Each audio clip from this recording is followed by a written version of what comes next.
This month on The Spark, our theme is focused on family. We'll learn more about a pro family organization working to ensure coverage for fertility treatment and fertility preservation in Tennessee, a nonprofit that's the largest comprehensive behavioral health provider in Shelby County, and a bilingual theater group sharing their Latin American culture through the scenic arts to create a unifying bridge for our community.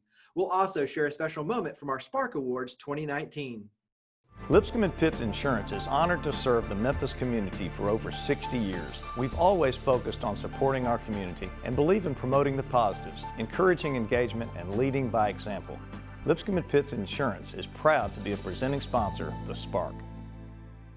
Additional funding for The Spark is provided by Mueller Industries, YMCA of Memphis and the Mid-South, Meriton, United Way of the Mid-South, MyTown Movers, MyTown Roofing, MyTown Miracles, Stuart Lloyd Cohen, Chief Motivation Officer, and by Serves. Ever been excited by a new idea? Inspired by watching someone lead by example? When we talk about creating change, we start by sharing the stories of everyday heroes making a difference in their own way so we can learn and do the same. This truth is the power behind this show, which is focused on business and community leaders who are leading by example to give back, fuel change, and create new opportunities for the Mid-South. I'm Jeremy Park, and this is The Spark. They're a pro-family organization working to ensure coverage for fertility treatment and fertility preservation in Tennessee. We're here with the co-founder of Tennessee Fertility Advocates, Molly Walker. And Molly, this is a personal storyline for you, a personal journey as much as a group organizational fight. So give us a little bit of your personal story. Absolutely. Thank you so much for having me. We're excited to be here. So I struggled with infertility for a total of about 6 years. On and off, we had to do various treatments. We had to do various medications, found out I had a blood clotting disorder. And through all of that, we had no insurance coverage. It cost thousands of dollars. We ended up, unfortunately, having 2 miscarriages. We now have 2 beautiful children, a 5-year-old and a 2-year-old. And I just decided to give my pain a purpose. And that's one of the reasons I helped co-found Tennessee Fertility Advocates with my friend Lauren Brown. And I know that by putting your story out there, you found so many others that have gone through similar circumstances and really have become a galvanizing force for not only these stories, but these individuals and families coming together to try to make a difference. Talk about your goals. Yeah, so we have 3 main goals with Tennessee Fertility Advocates. One is to just gain awareness and grow our advocacy while hopefully destigmatizing the issue of infertility and making it where people realize they're not alone and it's okay to speak up and share your story. The second is we're trying to equip our advocates to help have better conversations with their employers, and we can help with those conversations as well. And then the third one is working on a state level with our state legislators to figure out what is the best way that we could present legislation that would allow for insurance to be covered with infertility. Because right now, Tennessee is one of the states that doesn't have any fertility coverage. Is that correct? Yes, so 19 states actually have some type of infertility coverage or fertility preservation coverage, and Tennessee is not one of those. And so we are really working on that effort to try to make that a possibility for our state and to help, build this pro-family effort that we are really wanting to grow families. And on your end too, you mentioned the corporate support. Talk about why corporations are so important to this fight, because allowing them to kind of step in and take a leadership role is really important. Absolutely. What we're learning is some of our advocates, they don't, they work for a large employer, and it literally takes one person, Jeremy, to speak up and then gain a few others to be willing to just ask, hey, have you considered offering infertility benefits? We have some amazing companies here headquartered in Tennessee, International Paper, True Green, Nashville Metropolitan School System, MCR Safety, Helena Chemical. They all offer some type of infertility coverage. But you know why? It's because they believe in building families and they know that's important to the workforce of the future. So we're trying to help our advocates reach out to their employers and say, hey, this matters to our generation. This matters to those trying to build their families. And we need the insurance help. It's just absolutely so expensive. And with 1 in 6 individuals going through infertility, having coverage is key to helping us build a family. Give us an idea or an example when you talk about the companies. Obviously, there's going to be some wide ranges, but give us one example of what companies are doing to offer these sort of benefits. I'll use the example of True Green. One of their employees, she struggled with infertility for years, and she spoke up to them, and they agreed on it as a board, as this is definitely something we need to do. They decided to add $20,000 towards infertility coverage, which is wonderful. And then on top of that, they also did a $10,000 adoption coverage. So it was just a win-win for those trying to have their own children, and then also those looking to adopt. So very, very important, the power of your words. And we're just very thankful for advocates like Janine Burnside that were able to speak up and share that. When you talk about the importance of being able to start a family, what does that mean to you? But also when you look at the company side, being that much more productive and happy. I mean, there's all these kind of ripple effect opportunities that are created by being able to start a family. Absolutely. For myself, I knew at an early age, just as a little girl, God just had kind of already gifted me with this mom-like mentality. I wanted to take care of others. I wanted to have my own children. And I knew that from a young age. And, Jeremy, you have a family, as you know, how wonderful it is to be able to have your own children and to have that gift of life. And God has just wired me for that. And so I knew no matter what was to come, somehow I was going to be a mother. I just didn't realize the journey that it would take to get there. But I also want people to know that, that your pain, it has a purpose to it, and you don't have to suffer alone. Mental health is a real deal. And if you have going through infertility, they say the trauma that you experience from infertility is literally equivalent to losing your parents. That is huge. And the mental health side of this is something that a lot of people don't talk about. From an employer standpoint, if you have employees that are going through infertility and they already are experiencing the huge financial burden that's on them for this coverage, imagine just the emotional toll that this is already playing on top of the financial stress. So if that one thing could be lifted, you would definitely have a more productive employee and someone that would be a lot more loyal to this company, that would say, hey, they believed in this. They saw value in adding this benefit for me and my family. And therefore, I'm going to work this much harder and I'm going to stay here this much longer because they valued that. Talk about how we can help. The greatest thing that honestly anybody could do right now is look at our website. It's www.tnfertilityadvocates.com. There's a take action page. You can complete that survey, find us on social media, and join in on the movement. We need advocates across the state, Jeremy. We want people who have struggled with infertility. And also, though, you don't even have to be someone who suffered from it. We can have the moms and the grandparents and your friends willing to just say, hey, I will be happy to find out if my employer offers it, or hey, I'd be happy to write a letter to our legislator, or join in and share what you're doing on social media. We know how powerful grassroots movements are, and we truly have seen our advocacy grow so fast, and we are really looking forward to the future. But we need people to help join in the forces. This is not a Molly Walker or Lauren Brown story. This is something that we are trying to change the landscape in Tennessee, and we need advocates to help and come alongside us to do so. Well, Molly, thank you for all you do. You and your team at Tennessee Fertility Advocates greatly appreciate everything and appreciate you coming on the show. Hey, thanks for the opportunity, and we're really thankful to be here. Thank you.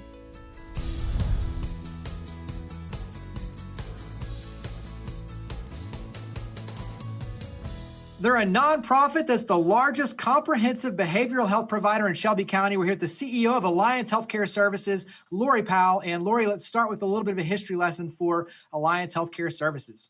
Sure. Thanks for having me. Alliance Healthcare Services was founded in 1974, and at that time it was called Southeast Mental Health Center.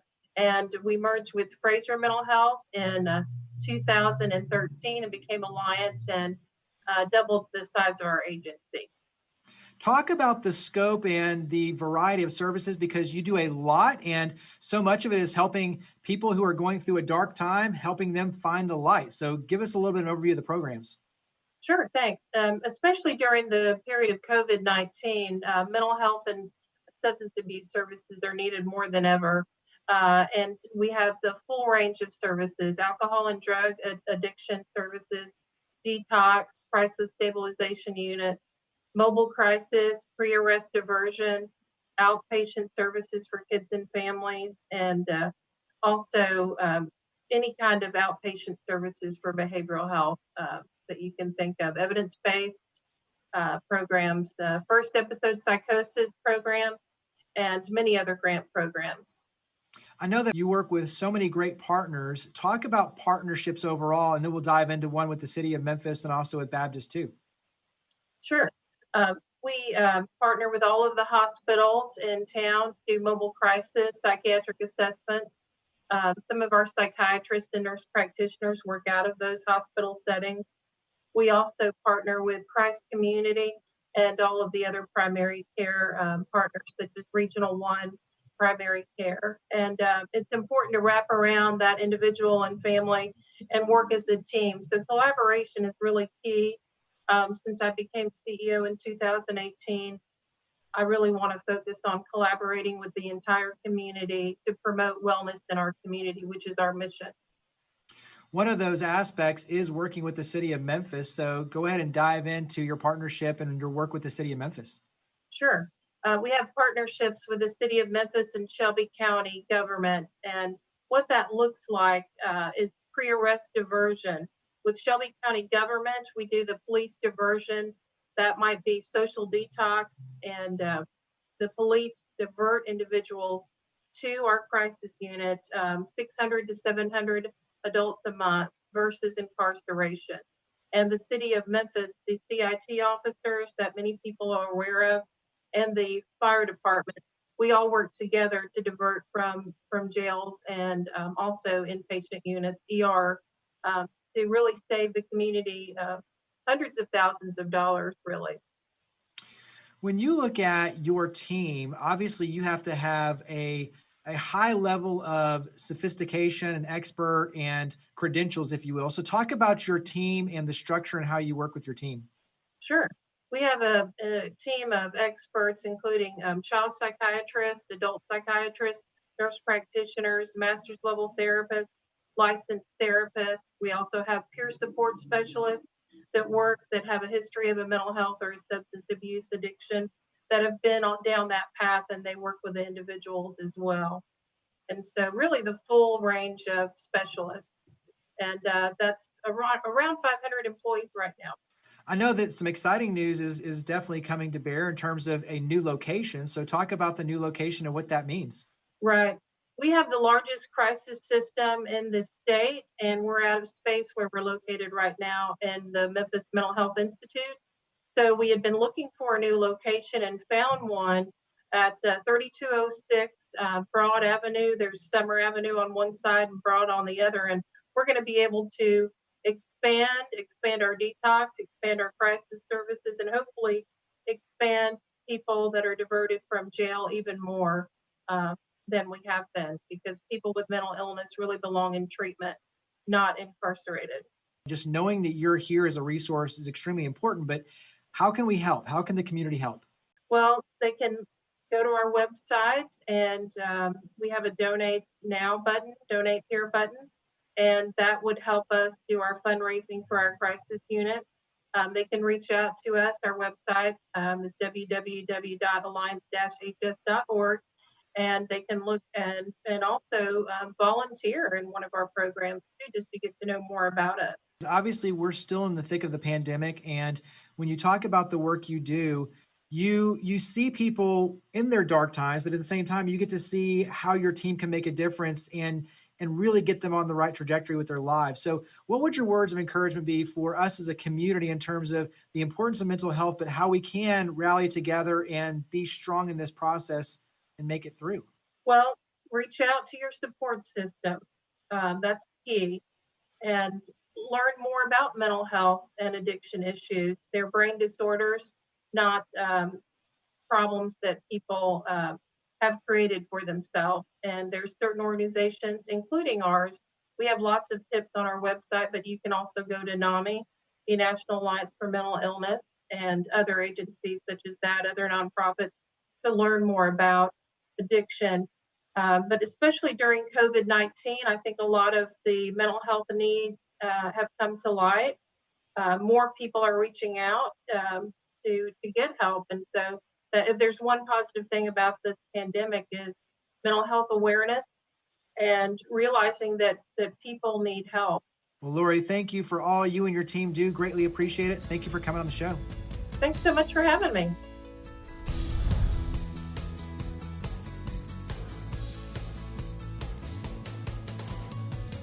The Spark Awards annually recognize and celebrate individuals and organizations that have made outstanding contributions to the community. This year's recipient of the Spark Award for corporations with more than 500 employees is Hollywood Feed. Hollywood Feed is a natural and holistic pet food merchant. We are proudly Memphis-based and Memphis started. We proudly celebrated Hollywood Feed's 101st store opening about a month ago. We boast over 600 employees in 14 states. As I sometimes say, it's like having 101 children, and you love each one of them. We feel like that's part of what makes Hollywood Feed different, is that we are dedicated to trying to eradicate homeless pets. And we do everything we can by hosting events, by taking them in ourselves, by fostering, by supporting these people who do the work on the ground and these adoption groups. We all live what we preach. Many of us are very active with fostering with local rescues, working with MAS when they get overcrowded to see what we can do to keep those animals off the endangered list. We have over 150 rescue partners that we work with. We do about 1,500 adoption events in our stores every year. We donate over 100,000 pounds of food to rescue groups and adoption centers all across the states that we serve. Many times, if there's been a natural disaster, some of the rescue groups or shelters in the area are just overrun with dogs and cats, so we send food down there when we need to. Many of the local rescue groups, part of the problem is money, and they need money because they need food to feed the animals. So we are dedicated to providing every year lots of food, thousands of pounds of food to our local rescue groups. We try to support our local vendors wherever we can. We're very proud of our Mississippi-made dog beds. We actually use the scraps from our dog beds, trying to be good stewards of the environment, and we make collars and leashes out of those. And we've actually increased the number of collars and leashes that we've been able to manufacture out of dog bed scraps. In Georgia, we make locally made jerky. Right here in Midtown Memphis, we make our own bakery biscuits and cookies, and we now supply all 101 stores with biscuits and cookies made right here in Midtown Memphis. Everybody's life is enriched by having a pet, and we help you to find the right food, the right training products, so that your relationship with your pet is actually enriched and is better. Finding where your passion is makes it so much easier. It's not a job for us. We don't just do this to come in and punch a clock and make a few bucks. I mean, this is what we believe in. We all know that animals enrich our lives, and we're just trying to enrich their lives. So if you have the passion, then the work just comes easily, and it's a great partnership.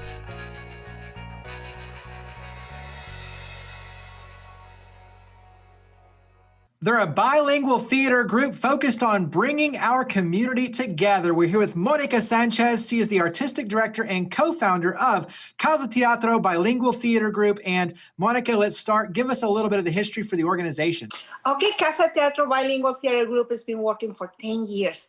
It's really easy to say, but it's been 10 years that three women start getting together and decide to hunt for people to do theater. And that's what we've been doing for all this time, trying to bring people to share their culture or Latino culture so people can learn a little bit more about the Latinos who live here in the Memphis area. We do bilingual plays. That means our plays are in English and Espanol, in the two languages, so everybody can understand. The people who just got here and just speak Spanish, and also the American people who try to get engaged with the Hispanic community can understand everything. One of the things that makes you unique is the fact that you also engage the whole family. And so talk about this being a family adventure as much as a theater adventure. This is funny because we are mothers. When we started doing this 10 years ago, our kids were little. And, we have to rehearsal. And by the time we are in the rehearsal, kids are running and playing, making noise. And I was like, guess what? You're going to be in the play. You are going to be a tree, and you're going to be a star, and you're going to be a flower. So in some way we start giving some characters to our kids, and they start enjoying and they start being part of it. And even the husbands, when some of them they're not actors, they start helping and building the stage and taking care of the front or the back with the small kids. It wasn't our intention, but Latinos are like that. We're like that. We're a family. And everywhere we go, we take the whole family. We take our kids and even our husband or boyfriends, even when they don't want to. We go all together. And that's what we end being a family group. Everything you're doing, you're opening it up. And you mentioned it's bilingual, but you're opening it up for the wider community to both share your culture and also to engage in unifying our community. And so talk about that aspect of being an open door. Okay, that's the thing. We just want everybody to know more about the Latino community. A lot of people here have this concept about the Latinos that they just come to work, and they that's all they do. We want them to know that there is more, that we have a rich culture. We speak the same language, but we are a little different with something to share. In our group, we have people from Colombia, from Venezuela, from Cuba. So everybody enrich this group and share their own traditions. We do things, the events where everybody can come and enjoy, like at the Latino Fest that we did a couple of days ago. And also, we want to share things like at the Day of the Dead parade, that this year is going to be a little different, but the people can still learn about it. We have more things that we can share. They can keep us together than things that can separate us.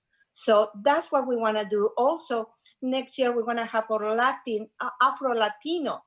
And it was amazing for us that the first time we did it, many people wasn't aware that we have Afro-Latinos.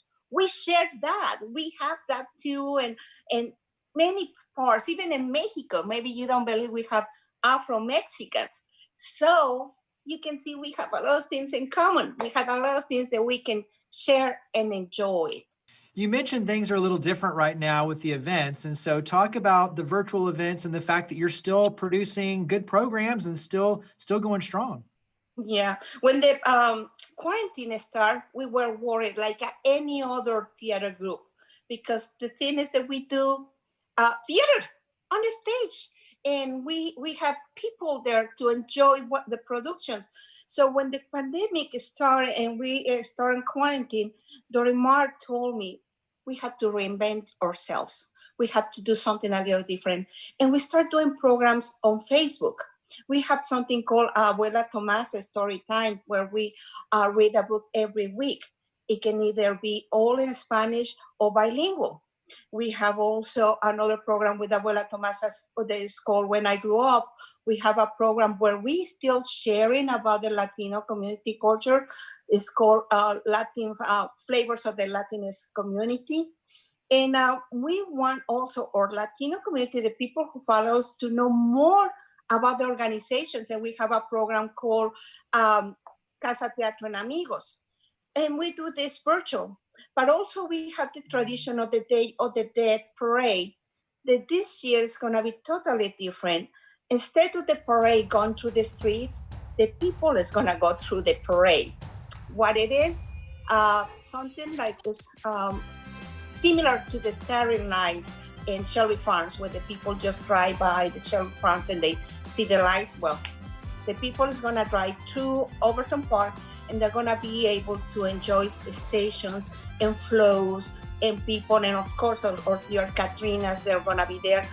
It's not going to be, people is not going to be able to get out of the car, but they're going to be able to enjoy it. And we're going to have recordings that people can hear in their phones, giving more information about this tradition. And even we have right now this thing called COVID, we have to still working, because art are there to heal. We need to heal right now. Everything that is going on, everything that's happened with this pandemic, everything that is outside, the arts are here to help you to, at least for 1 second, enjoy the moment and learn and have the opportunity to learn about another community and enjoy yourself. Wrap up and talk about your website, social media. Where do we go to learn more and to get involved? Please go to casateatro.org. Now, casa is with C, no S. I know everybody is familiar with the casa, the house, but we have Casa Teatro with C because we're hunting. Casa means hunting, and we're still hunting for people. You can follow us on Facebook as a Casa Teatro Bilingual Theater Group. Also, we have Instagram with the same name and even Twitter. Please follow us. There's a lot of things that you can still do. And if you want to practice your Spanish, well, come with us. If you don't know anything about Spanish, come to us. The worst thing that can happen is that you're going to end saying, hola, ¿qué tal? So you're welcome. Everybody's welcome at Casa Teatro. Well, Monica, thank you for all you and your team do. Greatly appreciate it. Thank you for coming on the show. Thank you. Thank you for having me. Muchas gracias. Gracias.